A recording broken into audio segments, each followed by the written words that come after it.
है, but shop आपने एक ऐसे रास्ते में खोली है जो कि एक कमर्शियल एरिया है, एक वो एरिया जहाँ पर सिर्फ जॉब करने, तो यहाँ पर आपका बिजनेस अच्छा चल पड़ेगा इसके ना के बराबर चांस है। इस काम के लिए होगा जहाँ पर स्टूडेंट्स का आना जाना हो, मतलब वो एरिया जो स्कूल या कॉलेज के आसपास का हो, वहाँ अच्छे से चल जाएगी ये शॉप। अब ये तो सिर्फ एक नॉर्मल सा एग्जाम्पल था, बट इंडिया के अंदर ना जाने कितने ही सारे ऐसे लोग हैं जो एक बिजनेस को सिर्फ अपने इंटरेस्ट के हिसाब से खोल लेते हैं। वहाँ पर इसकी कितनी रिक्वायरमेंट है वो इस पर ध्यान नहीं देते, जिस चक्कर में उनका ये बिजनेस आगे ही नहीं बढ़ पाता, उल्टा लॉस में आने लग जाता है और आखिर में आकर उनके पास सिर्फ एक ही उसे बंद कर देना। आप सोचकर देखो, ऐसा कई बार आपके एरिया में भी हुआ होगा जहाँ पर किसी ने कोई शॉप खोली और वो 1-2 साल के अंदर ही बंद भी हो गई क्योंकि जरूरत ही नहीं थी वहाँ पर उसकी। अब यहाँ पर एक ऑनर को सबसे ज्यादा नुकसान उसकी शॉप का जो पूरा स्टॉक है उसे रीसेल करने में होता है, क्योंकि तब उनको ये सामान आधे या उससे भी कम प्राइस में बेचना पड़ जाता है। बट अब इसमें हमारे लिए बिजनेस अपॉर्चुनिटी क्या है, तो देखो ध्यान से समझना, ये एक बहुत ही यूनिक आइडिया है आपके लिए। क्यों ना हम ऑनलाइन एक ऐसा प्लेटफॉर्म तैयार करें जहां पर सेलर अपना ये जो डेड स्टॉक है उसे लिस्ट कर सके वहां जाकर, ताकि ये सामान एक ऐसे बायर तक पहुंच सके जिसको अपने एरिया में उसकी रिक्वायरमेंट है। यहाँ पर देखो आप हर तरह से एक विन विन सिचुएशन क्रिएट कर रहे हो।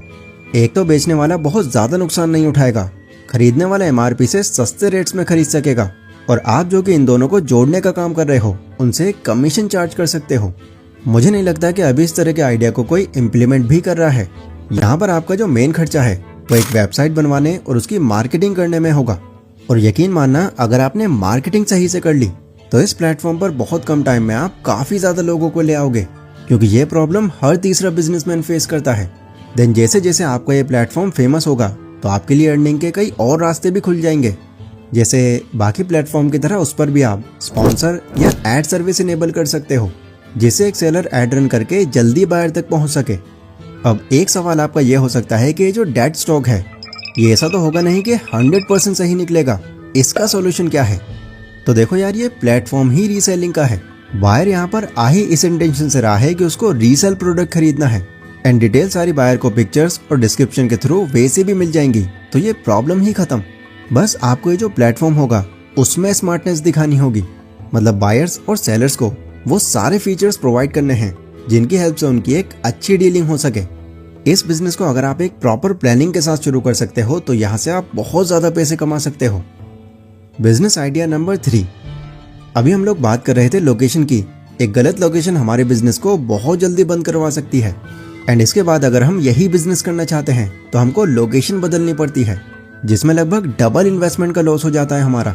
आप खुद सोचकर देखो कि आपने एक पर्टिकुलर बजट के साथ में एक फास्ट फूड की शॉप खोली, बट उस जगह पर आपकी वो शॉप चली ही नहीं, क्योंकि वो एक ऐसा एरिया है जहाँ पर लोग हेल्थ कॉन्शियस ज्यादा हैं, वो फास्ट फूड जैसी चीजें खाना ज्यादा पसंद नहीं करते। तो यहाँ पर तो आपका बजट बहुत बुरी तरह से बिगड़ जाएगा। ये हो सकता है कि दूसरी लोकेशन तक जाने लायक भी बजट ना बने आपके पास। बट एक ऐसा बिजनेस आइडिया है जो इस प्रॉब्लम को ही खत्म कर देता है, और ये है एक food truck business. Foreign countries से अडॉप्ट किया हुआ ये यूनिक बिजनेस आइडिया इंडिया के अंदर अब बहुत ज्यादा फेमस हो रहा है। पहले तो मैं आपको दिखा देता हूँ कि एक फूड ट्रक आखिर होता कैसा है।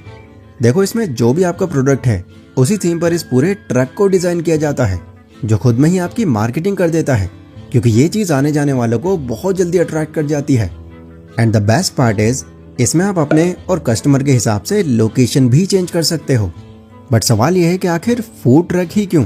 स्ट्रीट फूड भी तो एक ऑप्शन है, उसका क्या? खाने पीने के आइटम्स तो हमें वहां भी मिल जाते हैं।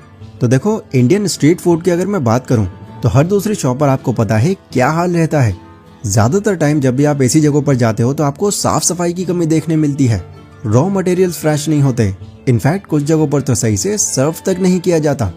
मतलब हाइजीन, जो कि एक इम्पोर्टेंट पार्ट है एक फूड बिजनेस का, उस पर तो कोई ध्यान ही नहीं देता। बट फूड ट्रक में इन सब चीजों पर फोकस करके आप एक ट्रस्ट बिल्ड कर पाओगे कस्टमर का, जिससे लोग बार बार आपके पास आना चाहेंगे। सो अब हम लोग ये जान लेते हैं कि इसको स्टार्ट कैसे करना है। स्टार्टिंग के लिए जो सबसे पहला स्टेप है वह एक फूड ट्रक लेना होगा आपके लिए।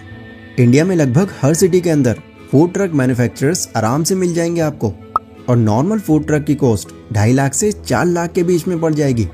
लेकिन अगर आपके पास बजट कम है तो आपके पास ये ऑप्शन भी है कि उसे आप रेंट पर ले सकते हो। इसके बाद अगला स्टेप है बिजनेस की यूएसपी जानना। यूएसपी यानी कि यूनिक सेलिंग पॉइंट, मतलब आप बेचने के वाले हो उस ट्रक में, और जो भी आप बेचने वाले हो उसमें आप ऐसा क्या खास दे रहे हो जो बाकी लोग नहीं दे रहे। मानकर चलते हैं कि हमने मैगी को सेलेक्ट किया है, क्योंकि मैगी एक ऐसा फूड है जो लगभग हर कोई पसंद करता है और ये बन भी जल्दी जाता है। एंड यूएसपी के लिए हमने मैगी के अलग अलग फ्लेवर्स निकाल दिए। अब कस्टमर के पास ये चॉइस होगी कि वो अलग अलग मैगी का मजा ले सकेगा। अब देखो, स्टार्टिंग भले ही आप अकेले भी कर सकते हो, बट फिर जब आपके पास ज्यादा कस्टमर आने लग जाते हैं तो फिर उनको अकेले संभालना बहुत चैलेंजिंग काम होगा आपके लिए।